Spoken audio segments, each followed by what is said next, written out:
We are friends, you and I. Friends. Good. Before you came, I was all alone. It is bad to be alone. Alone. Bad.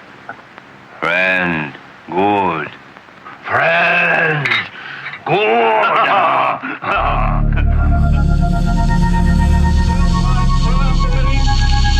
That the only thing we have to fear is itself. No. Be afraid. Be very afraid. There's nothing to fear except God. Whatever that means to you. Do I look like someone who cares what God thinks? I will fear no evil, for God is with me. Why do I say this? Because we got Holy Ghost.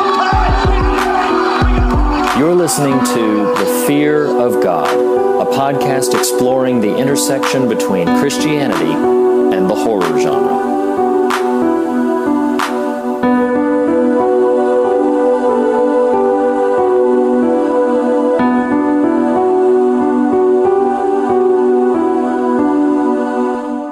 Podcast good.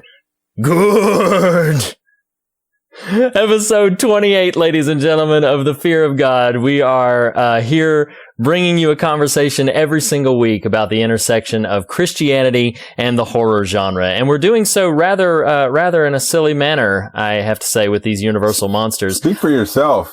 I'm all professionalism here, buddy. Right. As if every single time you open an episode, you don't make up some adventure that I'm on that I may not return from. For those of you who may not know who we are, my name is Reed Lackey. And my name is Nathan Rouse. And as we said, we're bringing you a conversation about the horror genre and the intersection therein with the Christian faith. And we are engaged in a series right now, a monthly series about the classic, iconic Universal monster movies. Just a couple of weeks ago, actually, we brought you the second installment of that when we looked at 1931's Frankenstein. Hey, Reed, guess what I'm enjoying while we record? Wine. In the spirit of Dracula. I am drinking wine. And in the words of Dr. Pretorius, it's my only weakness. You like that? That was really great. That was quite meta, and I enjoyed all of that. Thank you. Thank you. It really isn't a weakness. Everyone, don't be concerned. I'm not an alcoholic. So wow. But if any of you are out there, I just didn't want them to be, because you said, yeah. I mean, if you are, get help. But you just said it's very meta. It made the suggestion that maybe I do this too much. Like it is an actual weakness. I think you're overthinking. Are you trying to? Are you staging an intervention? No. Oh my God. Anyway. So we have a new element to every episode of The Fear of God. We're debuting it here. We are going to start sort of introducing a rating system of sorts. What this is going to be is a way for you, the listener, before we even begin the conversation, to kind of know whether or not you, if you've decided, I don't know if how many of you make sure you watch these movies every single time before you see our conversation, or maybe you hear our conversation. We're pretty enthralling, I think. It's like the Scooby Gang. Just two of us, though. You're Daphne. I'm just letting you know you're Daphne.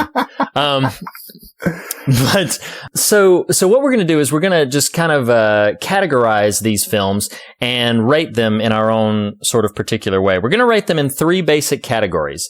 And this will be kind of fun. It'll be fun for us. Hopefully it'll be fun for you guys.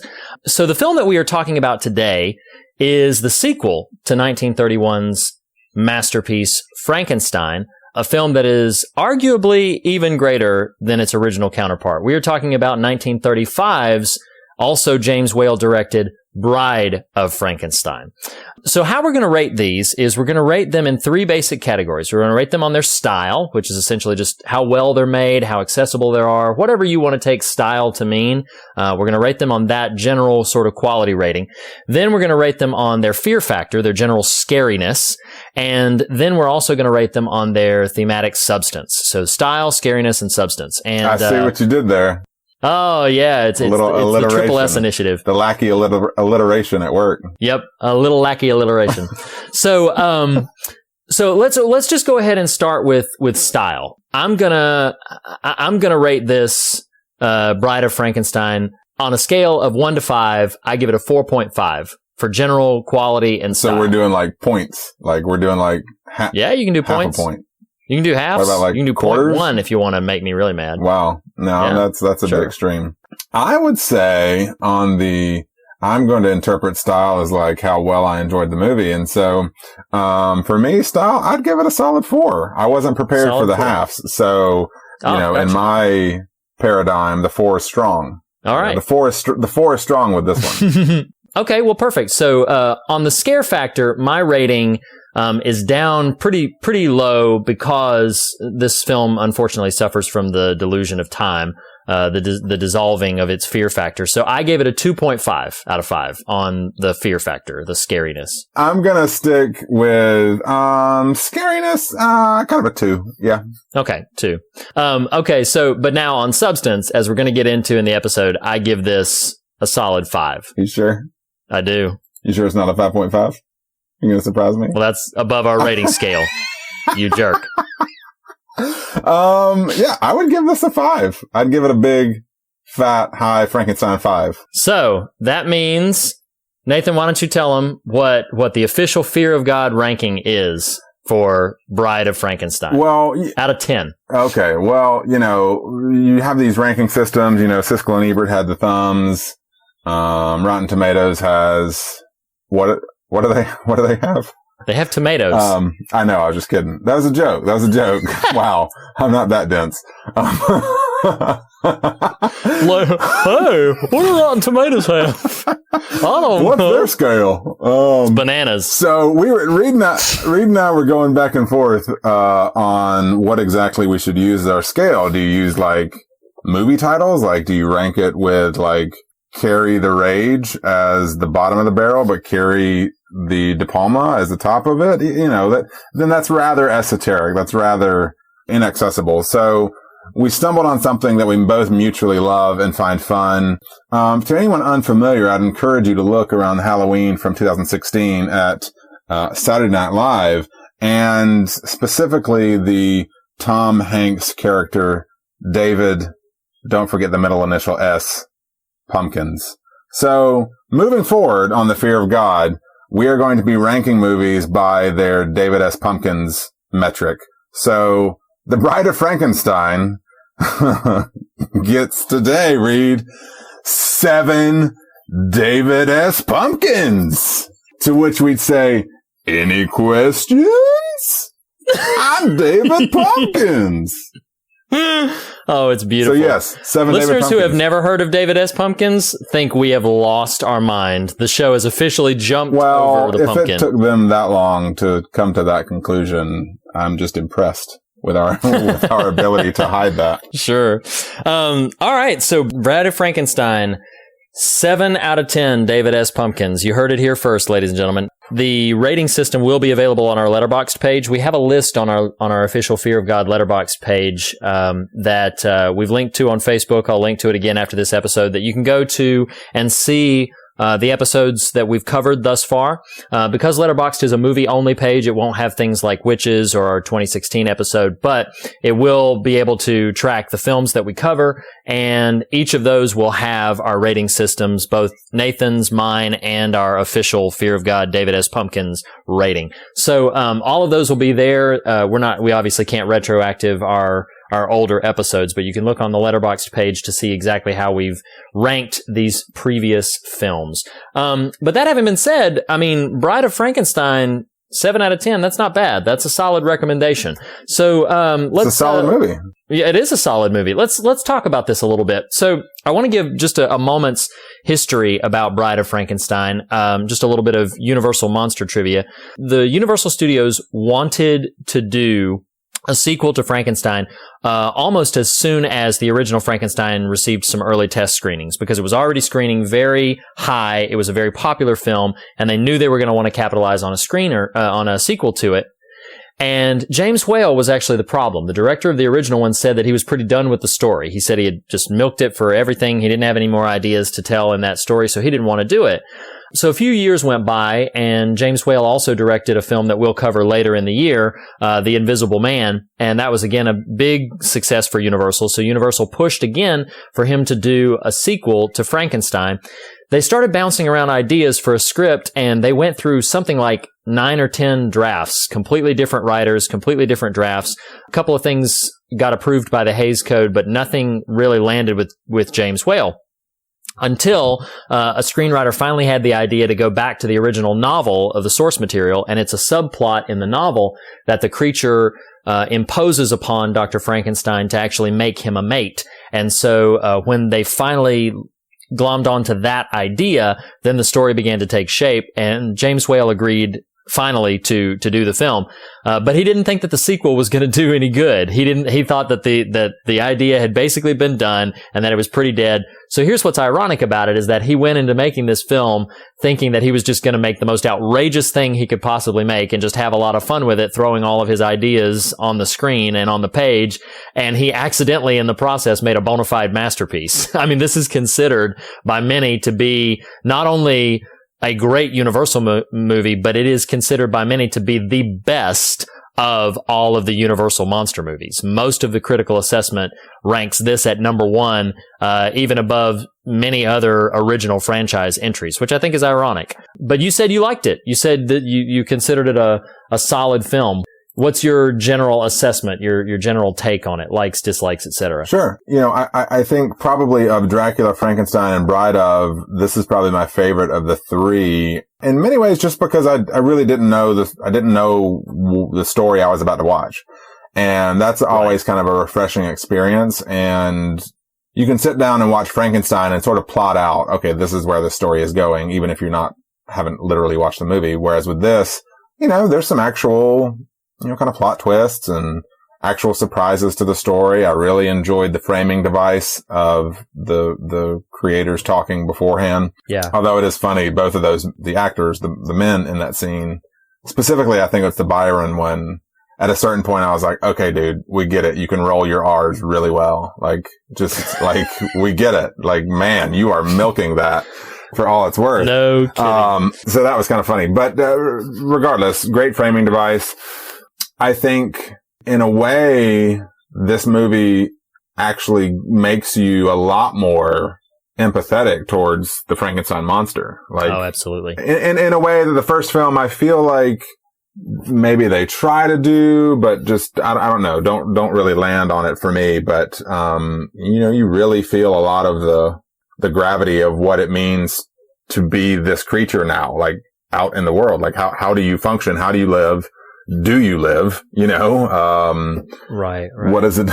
It's kind of like the question in Reanimator. Did this guy really think through not having a head? Like, we are now thinking through the ramifications of what it means to be an undead Frankenstein monster roaming the hills, and it's a pretty fascinating story in doing so. Yeah, I agree. I also love as you mentioned, I love the framing device of it. And I think it was interesting. We talked last week about the acknowledging the conceit of a person stepping forward and sort of setting you up to experience this story. They could have easily just followed that same pattern and had somebody else step forward again, but I liked that they went a slightly different route with it. And there's even an interesting implication behind Elsa Lancaster being the actress playing Mary Shelley, and she also is the bride, as is revealed at the end.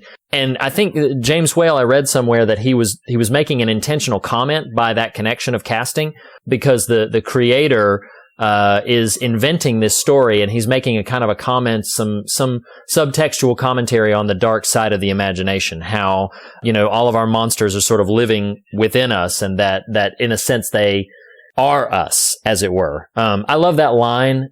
I mean, it's so rich. We could spend probably 15, 20 minutes discussing it alone. But the toast that Pretorius gives, where he says, "To a new world of gods and monsters," that's just a ripe line. I think this script in general is incredibly solid. I think it's just a really lived-in script. It's a very full-bodied. Every moment has substance to it.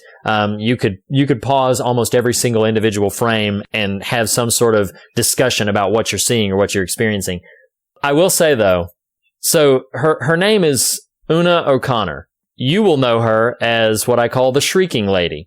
That she just wanders through her scenes just shrieking uproariously. I actually have a note that says all she does is scream the first 10 minutes. I was like, dang, yum.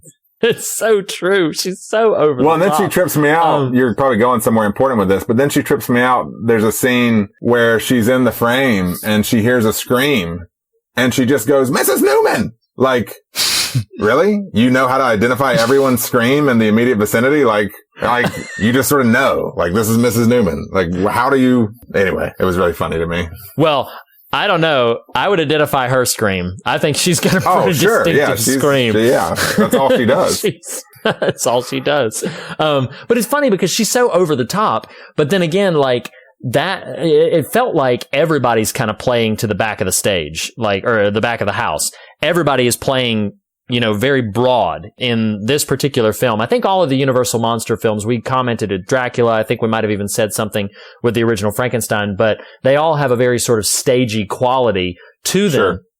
And this one, everybody is acting so broad. It was interesting. I don't know how much of that is an intentional choice on James Whale's part, because as we mentioned, he was throwing all of his ideas kind of, he used this word. He said he wanted to make this film a hoot because he didn't think that it was going to be successful. He didn't think it was going to do very well. So he just wanted to have a bunch of fun with it. And I think it's really interesting that he wound up, probably just by virtue of just going through and having fun with it, wound up making just that much greater of a movie because of it. Well, and I mean, it is a very bombastic, like Frankenstein, the first entry is just kind of the art house version, and then the second movie, they got the bigger budgets. Let's go crazy, It's like the Michael Bay version of Frankenstein for 1935.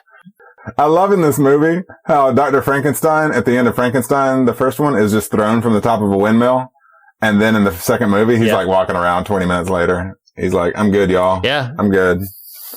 I just thought that was funny. Well, you can presume that he's his science superpowers have some means of giving him. So let me ask you this. This is maybe, I don't think this is related to theme or anything, but it's really, as much as I like this movie, you talk about throwing the baby and the bathwater at the screen here, like the tiny people that Pretorius brings out, that's weird. Like, oh yeah. That was the one moment, actually, I would say, like, I was like, that's, what? That was real. It's pretty bizarre. Well, it's pretty bizarre. It feels like the one time in the movie they're like flaunting what was passing for visual effects at the time. It's like, look what we can do. It probably was. And it's just a basic composite shot, like, I mean, they just filmed the little people and then composited it. Well, they aren't actual little people. You just are, you're really, listeners have no way of registering my facial expressions when Nathan's making these comments. Oh man. No, they're really there. They're really that tiny. Oh my gosh. See, I'm going to make another Saturday Night Live reference. Do you remember Nicolas Cage as Tiny Elvis? Yes, that's what it reminded me of. That's one of the few Saturday Night Live ones that I remember. That's Tiny really funny. Oh my gosh, that's thank you very much. I actually don't. It's funny because I like that Pretorius has made those creatures because of something that I'll get into when we get into theme. But I don't. That scene doesn't fit. No, for me. I totally agree. I mean, like, it really feels like it's part of a different movie. I don't know. Maybe some listeners would disagree with me, and certainly some historians probably disagree with me. But yeah, that scene just sort of feels like it's part of a total other kind of movie than this one. And like I said, I like, based on something that I'll say when we get to theme, I like that it's there, but it did feel very strange. It just feels very sort of bizarre. And like, the king made it out of his jar again. Evidently that's a problem. And he's eating a really tiny mutton chop. Yeah, like where did that come from? Why are you not showing us the shrunken lambs, the shrunken sheep? You're just showing the shrunken king eating the shrunken sheep's mutton chop. Yeah. I don't know. I mean, we are made to presume that Pretorius evidently has this massive, collection of just a tiny world. I wish they'd made that movie. That's something. Pretorius's tiny world. It's just Pretorius's tiny world. It's like dogfighting. He just stages these wrestling matches with the tiny people. Wrestling matches. My money's on the king. I don't know. I think the ballerina's going to take it this time. Lord. This is what comes of making David S. Pumpkins part of our Fear of God episode. I just threw it out. You went for it. We just lose our faculties. I don't really, I mean, that summarizes most of the likes, dislikes that I was going to talk about. I don't really have, like last time, I don't really have any scary moments. Cause I mean, the fear is diffused by the passage of time. It's just, maybe this was, frightening or thrilling to audiences at the time, but to audiences of our sensibilities, seeing some of the other things that we've seen, it's just not really terribly scary. Although I will say that the image when the bride is finally revealed, that's a very mystifying and very dramatic, very sort of compelling image and moment. I don't know that I would call it scary, but that's a captivating moment. Like the reveal of the first monster in the first film, that's a very sort of compelling moment visually. It's interesting and a little unnerving, unsettling because of her sort of skitterish movements that she has. This very almost somewhat robotic movements. So like I said, I didn't really have any scary moments, but I did find that moment to be of particular note in a compelling sense. Yeah, I wouldn't say scary in the traditional sense, but I do feel like in a very valuable way, there's a sense of foreboding. Like you do actually, I mean, I don't know if this was Wales just like throw everything at the screen sort of mentality that yielded it, but it still works. Having Frankenstein develop language, definitely. Right. Which Karloff was against. Karloff Really? did not want he did not want the monster to speak at all. Fought it tooth and nail. Lost, obviously, but. Yeah. Well, so you give him language. Well, suddenly he becomes much more humanized. And so when he gets taken, when the reverie of the violinist sequence breaks, which we'll get to, I'm sure, in theme, but you feel terrible. You're like, oh man, like this guy just wants a break. The blind man's helping him out. There's something really lovely about that. Well, then the two random hunters wander in and disrupt the show. Well, then, it's kind of comedic a little bit how he breaks out of those chains, that chained chair. But even then, when they're hauling him in, I don't know. It was the first, like I said, not scary, but definitely foreboding. Definitely like, man, this guy just, once you introduce language, communication, you now feel bad. You're like, this is a conscious, sentient creature, and I don't want to watch him be tortured. Yeah. Oh, yeah. He's automatically empathetic. Sure. Much more empathetic than he even was in the first one. And I considered him empathetic in the first film.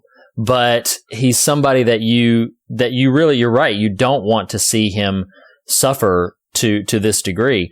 So it's interesting. I'm ready to sort of dive into theme.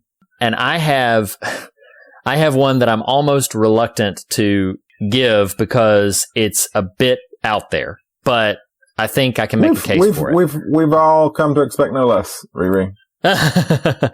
So I didn't read this anywhere. I didn't hear about this anywhere. This is just something that I gleaned from this most recent rewatch of the film. And it was the first time that I sort of glommed onto this. Again, probably because I'm trying to think of it in terms of how we're going to discuss this, sort of from a faith perspective. So it's important to note that James Whale was not a religious man. In fact, in many ways was very antagonistic towards religion. He was an openly gay man living in Hollywood, which in the 1930s was, meant he was very controversial and ostracized by many.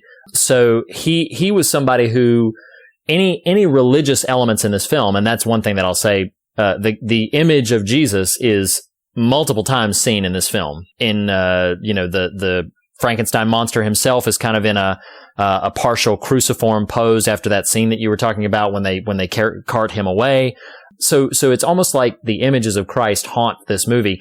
But it's important to note, for fairness' sake, that Whale was not a religious man. So it's interesting to see those things and to wonder what intention was behind introducing those images into this sort of story. So here's what I was going with when I first watched this movie. Tyler Smith over at More Than One Lesson talks about this all the time when he's developing sort of themes. He says, I'll pick up on an idea, and at first I'll say, oh, that's not what this is. That's not what this movie is. But then as the movie progresses, more and more evidence for that idea will present itself. So it's like, wait a minute, maybe there is something here that's playing with this sort of idea. That's the experience that I had with what I'm about to introduce to you here. I see this film possibly as an elaborate and very inventive Garden of Eden allegory. Because here's what I was looking at. I was looking at the creature as a kind of a surrogate for Adam. He's a created being, launched and thrust into the world. He demands a mate. Of course, in the Garden of Eden story, Adam did not demand a mate, but he did not have a helper. So God created a wife, a bride for him. And then I kept seeing Pretorius as a very sort of serpentine figure, both in his intentions, how he behaves, and in some ways in his appearance. And it was interesting to me as I was watching this film play out that I kept seeing more and more evidence for this sort of Garden of Eden reading on what was taking place. And at first I was like, that's a stretch. That's a little bit of a stretch. But then I was like, wait a minute, I don't know if it's such a stretch. And here's part of my case for it is that one of Pretorius's first lines when he goes to visit Dr. Frankenstein is that he was booted out of the university for knowing too much.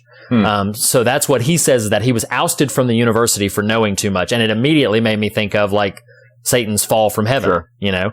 And then his entire modus operandi with Dr. Frankenstein is to coax him in, to tempt him to restart his work, for his own sort of nefarious gains. And this is where I really sort of solidified it in my own mind, is with that scene where his little creations are in their little jars, because he makes a very distinct difference. He distinguishes himself from Dr. Frankenstein's work by saying Dr. Frankenstein patched together the dead and then reanimated them, but he grew them like seeds. And so it immediately sort of flashed to me this image of like a garden, almost as if Pretorius in that moment is kind of a surrogate for Mother Nature, that he's like, I just did them a very sort of natural way, and that these lives, these creatures, these small beings, that he grew them out of seedlings. And I just found that immensely fascinating. And then I began to think about the fact that, of course, all three of them, you know, the creature, the bride, and Pretorius, at the end of the film, they're all in a sense sort of destroyed or cast out. So before I land on what I kind of wanted to say about all of that, do you have any sort of initial responses or thoughts? Or Reed, you're crazy, you've lost your mind, that's too out there? I think that's not a wholly unfair reading. I mean, I think that the more you talked about it, like I'd be hesitant to just sort of blanket apply it, but I do think, you know, there's some elements of that there. It's hard to fully buy in, like, okay, that is the reading that's sort of meant to be taken away from this, just because there are there are some disruptive elements to a strict interpretation in that direction. But I do think it's an interesting take that I certainly hadn't considered. But even just the elemental narrative points of a created being, you know, by a sort of God figure being Victor. Right? Victor? Henry. He's Henry in the films. He's Victor in the original novel. Yeah. Henry in the film. So you got your God figure Henry creating a being, and then creating a companion being. So yeah, I mean, I think I would be hesitant to say that's ridiculous, but you know, I think the pieces are there to play with. Yeah. Sure. And like the pieces are there to play with, like little jar people, you know, I mean, you just take them out and shake them a little bit and put them back in their jars. So you abuse your jar people. You evidently horrendously mistreat them. This is why I can't be trusted with jar people. Last time it just ended badly. It just ended badly. And here's what I thought about when I grabbed hold of that reading of the film. I remembered, a little bit of meta knowledge that James Whale is very antagonistic towards religion, for some reasons that would probably be understandable given his particular personal framework in that context of time. And here's what I found interesting. If we look at the film in that light, that the film is kind of this metaphor for the Garden of Eden, Henry Frankenstein is kind of the God character in that scenario. And if that's the case, I think the film might be saying something, because look at Henry Frankenstein through the course of the film. He's very reactionary. He's not proactive about anything. He's pulled and coerced into everything. And he's terribly irresponsible. He hasn't taken care of his creature. His creature is out there in the wild. He hasn't given the time and care and attention, even with the creation of the bride, to make sure that it's ready to receive the creature and that it's ready to live with the creature in sort of harmony and wholeness. And, Pretorius is kind of running the show. He's kind of the puppet master to all of this. And it made me wonder about some of the language that I hear from people who are rather antagonistic towards religious thought, and how they tend to. Have you ever seen? Now, I didn't love this film or this play, but I think part of it was my lack of capacity to really relate to some of the source material. But have you ever seen Angels in America, or have you read Angels in America? I have seen it, and yeah. I haven't seen the film version. I did see a stage version. Yeah. So there's that, and then the other thing that it made me think of is the more recent Preacher TV series, both of which have a theme where a character or characters are, shall we say, calling God out for his lack of responsibility or for his lack of care, where they're sort of indicting him in their language for basically making them in a way that most people see as flawed and say that God sees as flawed. And it's interesting to me. I don't want us to necessarily get into some whole dramatic conversation about, the implications of subsets of different groups of people that have been persecuted over time by religious thinkers and non-religious thinkers. But it was interesting to me in this reading of the film, because I'd never seen the film that way, where I looked at it this way, and when I, again, sort of grabbed hold of this Garden of Eden metaphor and began to see Henry Frankenstein as a very pulled and coerced and very, rather foolish little God figure, it made me wonder if there wasn't some sort of subtext that was indicting this idea of we've been made, but we haven't been cared for. We've been fashioned and created, and it all culminated for me in the very iconic, one of the most remembered cinematic lines in history, not top 10, but probably in a top 50, the monster's final line to the rest of the room. He's looking around at the bride and at Pretorius, and he says, "We belong dead." And when I was watching the film with this interpretation and then culminating in that line, the thought that I had and that I wrote down simply is, that is the language of the curse. That's the lie that the curse of sin puts upon us, that we see ourselves, as we talked about in The Exorcist, that we see ourselves as unlovely, as unlovable, and we despair. And it culminates in this attitude of we belong dead. That is, again, the language of a broken and severed relationship between creation and creator, between God and man. And it just floored me when I thought about that. I'm not trying to be dramatic when I say it bowled me over in this watching of the film, when I was already sort of lobbing on to all of these other things, and then it culminated in that monster's line, which, again, I've seen this film, half a dozen times or so. So I knew that was coming. But then when he said it, and it just struck me so hard that there's a possibly a wide amount of people who have no real deep belief that God loves them and that he cares for them, and perhaps in their own way either try to grab hold of, as so many materialist thinkers do, try to just grab hold of life as precious because it is temporary, and grab hold of that as valuable, or go the other route and slip into a kind of a self-imposed nihilism. You know, we belong dead. We just deserve death.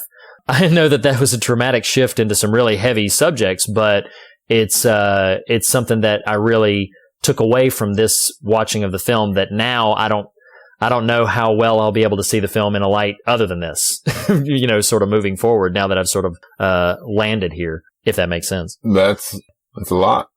It's a lot.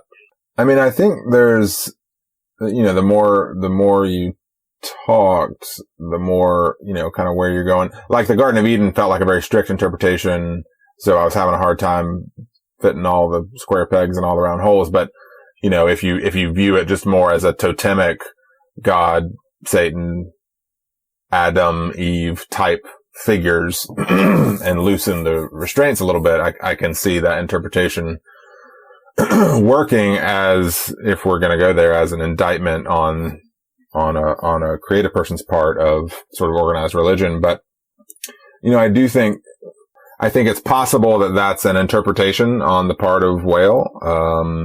I think our call, not that you wouldn't be interested in this too, but like, I think even in the most nihilistic of perspectives, I'll call back to Bone Tomahawk. It's on us to make sure these things have value. And it's hard for me to escape the sort of surprising beauty of those middle 10 minutes of the violinist sequence. I mean, you could make the case that if this is an indictment of religion on Whale's part, that, well, that scene ends in fire, you know? Right. That's a reasonable argument, to which I would say it does, but that doesn't negate that it still happens. Right. And I was arrested by that. Like, that really, I feel like there's so much truth and sort of power and launch pad for conversations of things of faithfulness in those 10 minutes. I mean, not the least of which is music and the capacity for forget whether it's music period, but just creation. You know, let's juxtapose those two things. You're talking hyper meta sort of God figure creating a corrupt being. Okay, well, juxtapose that with this corrupted individual who is blind, and that's what I mean by corrupted. You know, it's a non quote unquote whole individual creating beauty, and that beauty entrancing the broken. I mean, that alone is rife for conversation. So you have that starting point. I mean, that's powerful on its own. You know, you could take the blind man out of it and just have the capacity of music to entrance Frankenstein as a powerful talking point. But add to that the fact that it's a blind man, who's creating, so he's creating music that is soothing what passes for the soul of this monster. So, you know, the capacity of creation to be a balm to us. You know, Marilyn Robinson, who wrote Gilead and Home and a couple other books, Gilead specifically, but I got to hear her speak a number of years ago, and that's a wonderful, wonderful book that any listener should pay attention to. But, and she said, I just wrote this quote down, I'll never forget it. She says, "The beauty of the world is the signature of God." And, you know, I think there's something so powerful about that. Like, it is so, don't get me wrong, it's easy to pay attention to the fact that it all ends in flames. Right. You know, it's easy to say, yes, but look where it all ends. That like, I get it. And there's a way in which that's undeniable in this film, maybe ultimately in this world we're working in right now. But there's almost a way in which faithful living requires blindness. I'm stumbling into that one. Faithful living requires blindness.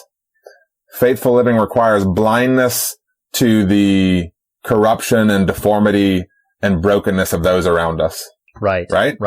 And like, I don't even know that you'd probably be able to cite the reference for me. What I wrote down was, man looks on the outward appearance, but God looks at the heart. Yeah, it's 1 Samuel. Yeah. And there's something so interesting that happens in that scene when those with sight walk in and freak out. Yes. Because all they see is the outward appearance. They haven't done the work that this blind man who sees nothing has done, and that's I mean, my gosh, the character literally prays over Frankenstein. Yeah. And considers Frankenstein an answer to his prayer. And I think, and hear me, perhaps it sounds like I'm dismissing your interpretation. I hope that's not how you receive that. I just think that sequence was so powerful to me to almost outshine anything else in the movie, which is already a really strong movie. I liked a lot about it. And I think there's some really good thematic stuff to pull out. Like, you made me think earlier about the actress playing Mary Shelley and the bride, as a commentary on creativity. Like, the thing you create is going to be the thing that destroys you too, so you can play with that, have fun with that. But I think that sequence was so powerful to me, this conversation of friendship and. Oh, yes. And, yes. I'm making a lot of external references here, but are you familiar with John O'Donohue? John O'Donohue, is that his name? He created the L'Arche Communities, Frenchman. Yeah, I know who you're talking about now, but his name is escaping me too. Something with a V. Jean Vanier. There we go. We got it. And I'm going somewhere poignant with this. I was listening to a podcast of his, an interview with him on NPR years ago, and depending on your position on the spectrum of faith, you might be offended by this. I don't know, but I found it beautiful and lovely. He was telling the story of a niece, I believe, who was dying of like HIV AIDS or something. And she was an atheist. She was very concerned, but she was an activist. She had been very diligent and worked tirelessly as an activist helping other people. And, Vanier is asked by her about what might happen when she passes away. Mm. And he reassures her and he calms her. And he says, I think I might mess this part up, but he basically sort of blesses her and gives her sort of peace as she is ending her life. And the reason he gives her this sort of assurance of faith is he says, because you have been a friend to Jesus by giving of yourself to these people. And I think there's something so powerful it sounds like I'm like drilling down deep on the scene, but it's riddled with meaning, right? Yeah. And there's something so powerful about the broken befriending the broken, like friendship. And what does that mean? And what does it mean for us to not turning away the stranger, not turning away the foreigner, the person in our midst, embracing one who, before he meets the violinist, he doesn't have speech. It is literally. The violinist kind of gives it to him. It is literally just a person, just a warm body, which is funny in the sense of it being a cadaver, sort of. But, like a friend. I don't know. I could go on for a while just riffing on that, but I feel like it's such a powerful scene. Yeah. What I had written down about that scene, because that was actually the second element that I was possibly going to talk about, was, I said that the hermit is blind, yet sees Frankenstein almost more clearly than anybody else does. Mm-hmm. Because, and this is exactly what you were saying, that, because he's not able to see the deformity, because he's not able to see the monstrousness of him, he is able to engage with the creature in a very loving and caring way, and the creature reciprocates that. Mm-hmm. And a friendship develops. And man, oh man, whatever potential heretical notions James Whale may have infused, you want to talk about me pausing the movie the moment I see the blind and the monstrous sitting at a table breaking bread and drinking wine together. Yeah, it's beautiful. You want to talk about like that also floored me, Yeah. Just this idea that all are welcome at the table. Yep. Everybody. And Isn't it hilarious? Like, that image, like that's the kingdom. Like, yes. And it's far be it for us as 30-something white men and take it and run with all sort of ages, but the world being run by old white men. Like, perilous are you who sees that and says, no, thank you. My goodness. Right. Right. Well, and that's the thing. And this actually, I don't think necessarily, and I don't even think you were necessarily implying this.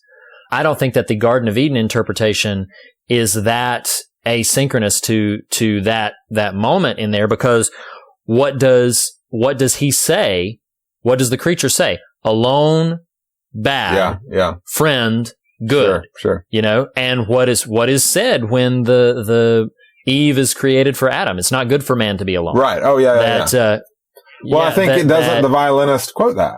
I mean, I think he says it's not good to be alone. It's not good to be alone. Absolutely. Right. And, you know, that's part of what makes the final moments with the bride heartbreaking. That's like the final moments with the bride are the primary reason this is a horror film, is because it's utterly devastating when he sees this other creature, and as he emerges out of the shadows and begins to draw towards her, what does he say? Holding out his hands. He's asking a question, but friend, right, is this a friend? And that's what makes it so devastating when she sees him and freaks out and falls apart. And he even says, she hates me. She hates me. And it breaks my heart looking at this. And that, of course, bleeds into the "We Belong Dead" line. And it's just so devastating to think about all of the people who just need some sense of communion. Right. They need some sense of belonging somewhere and some place where they are not going to feel monstrous, right, where they're not going to feel, and take that for how you will. Each and every listener who's hearing this probably has some personal battle that they've faced in which they have felt less than, if you want to use that language, or perhaps in some cases worse. How many of us in grade school got called freaks for whatever reason? There's this idea that you have to be a certain norm to be culturally accepted, socially accepted, and those people are the ones who are looking for some sort of sense of belonging. And here's what breaks my heart. What breaks my heart is that anymore, and this is not a 2017 problem. I mean, this is a centuries old problem. This is a time of Christ's walk on earth problem, is that oftentimes they are not going to find that belonging in the arms of those who profess to represent God. Right. They are not going to, and that's why I'm careful to point out that was a problem that Christ was facing. That who were the ones always bringing up these outcasts in front of him that he was welcoming and saving and redeeming? They were the religious elite.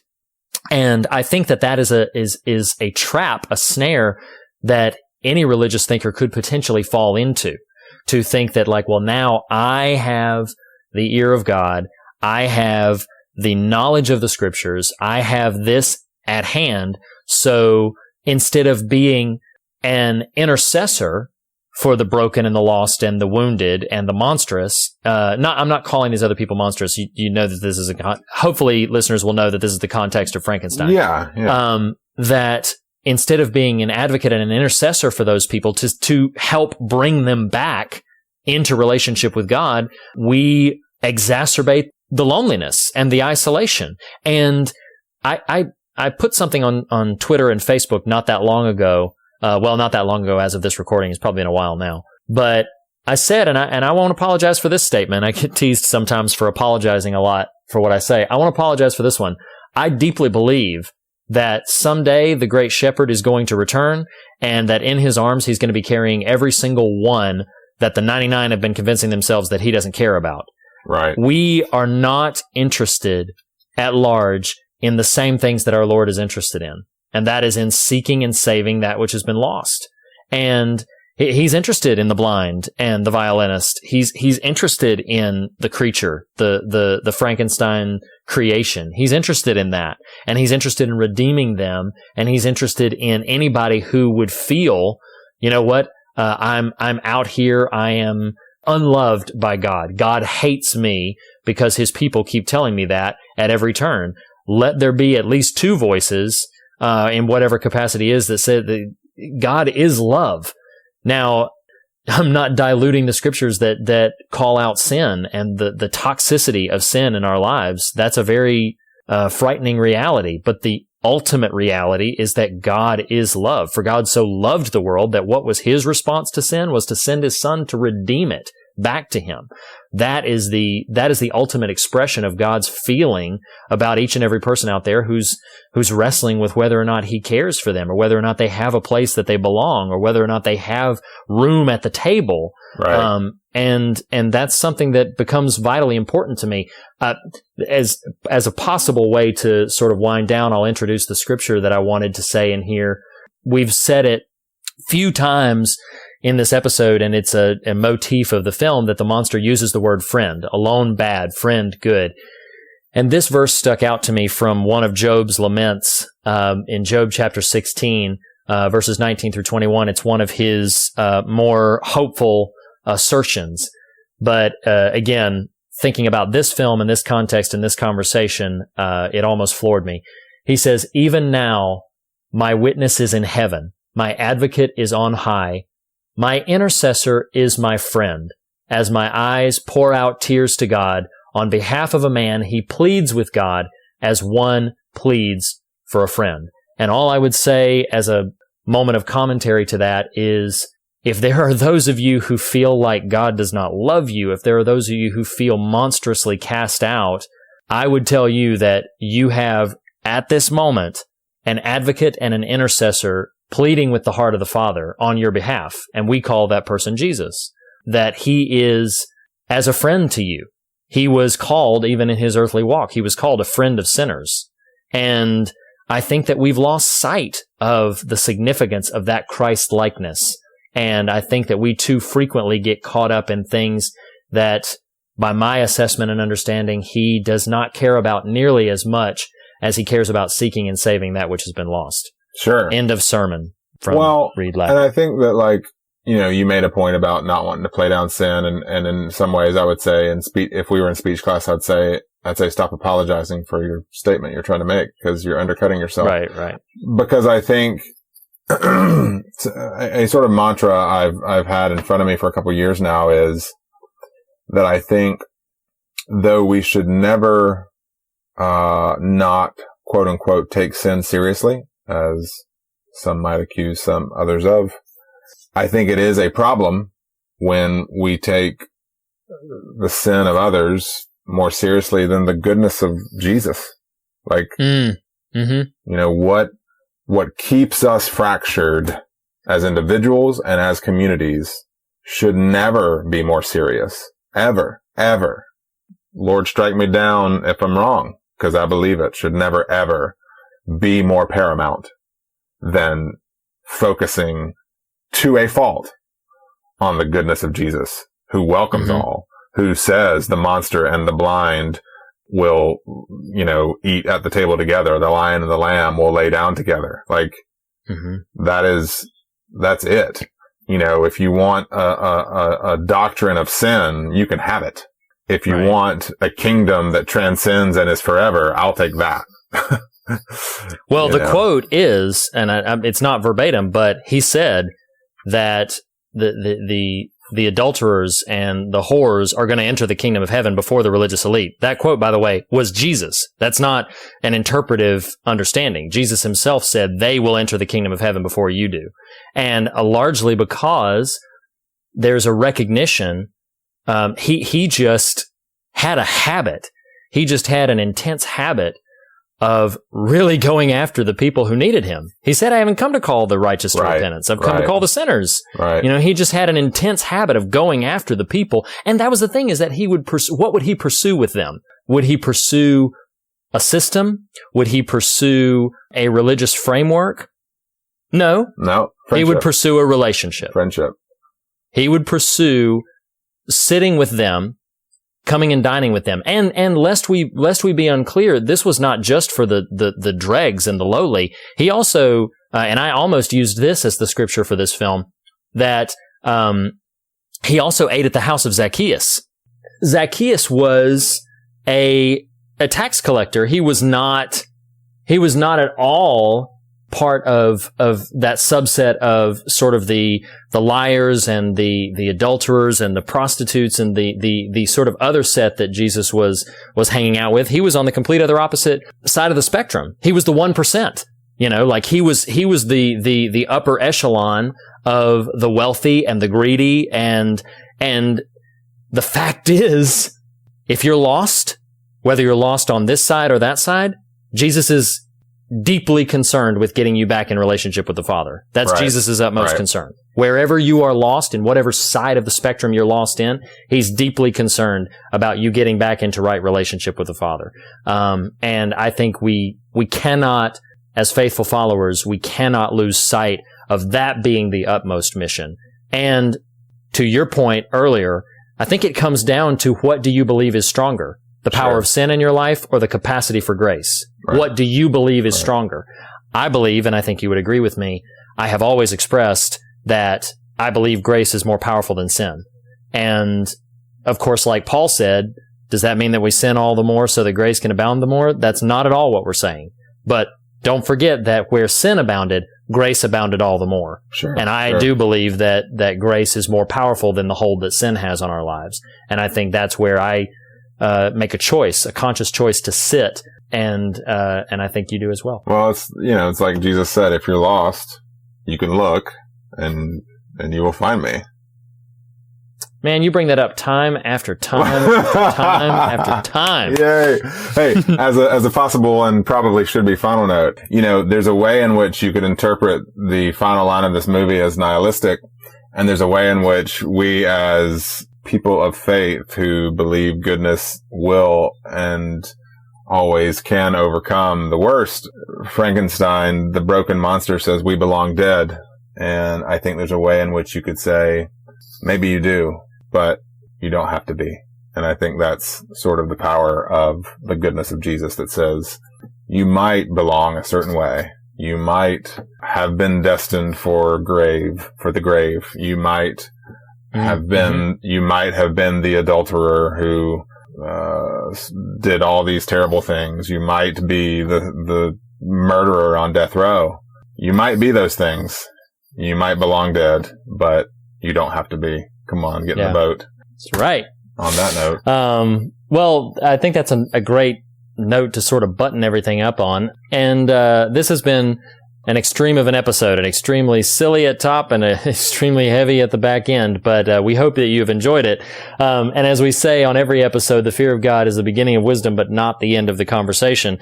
So we'd like you to continue that conversation with us in a variety of ways. If you haven't seen this film, we've surprisingly, although we've given away some major beats, there's a lot in it, and it's worth your seeing, even if we've spoiled the major beats for you. In fact, we give it 7 out of 10 David S. Pumpkins here at the Fear of God. Any questions?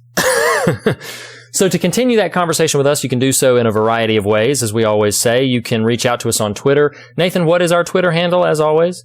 At the Fear of God. You can also follow us on Facebook. You can like our page there and post comments or questions to us there. You can email us, fearofgodpodcast@gmail.com. It's all one word, fearofgodpodcast@gmail.com. You can also follow me on Twitter. I'm at Reed Lackey. And Nathan, where can they find you on Twitter? At the Nathan Rouse. You could also go to morethanonelesson.com to leave a comment on this post and several of the others that we've left. Check out our written reviews. And speaking of reviews, we're once again going to ask, if you listen to us through iTunes, please take the time to leave us a review there. It's the easiest and fastest way to boost visibility on our show. We very, very much thank you for listening. Nathan, thank you so much, as always, for having this conversation with me. Of course. And next week, since this is part of our Universal Monsters series, we are going to be companioning this.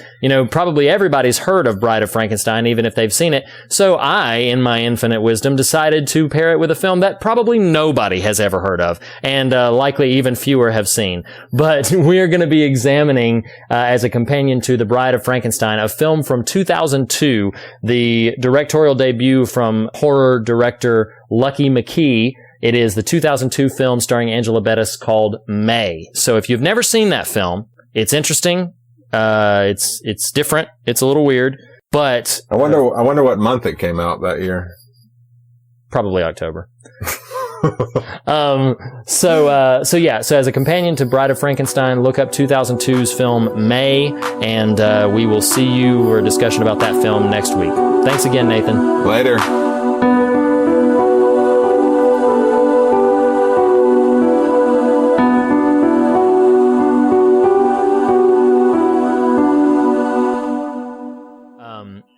He also ate at the house of Zacchaeus, which And he all of was the people who... And let's try this right into Frankenstein, was a wee little man.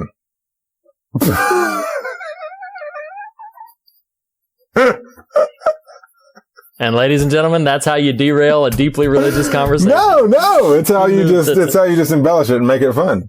There Keep you going. go. Keep going. No, but sincerely, like, But come on, that was a good tie-in. That was a pretty good joke. Yeah. So, but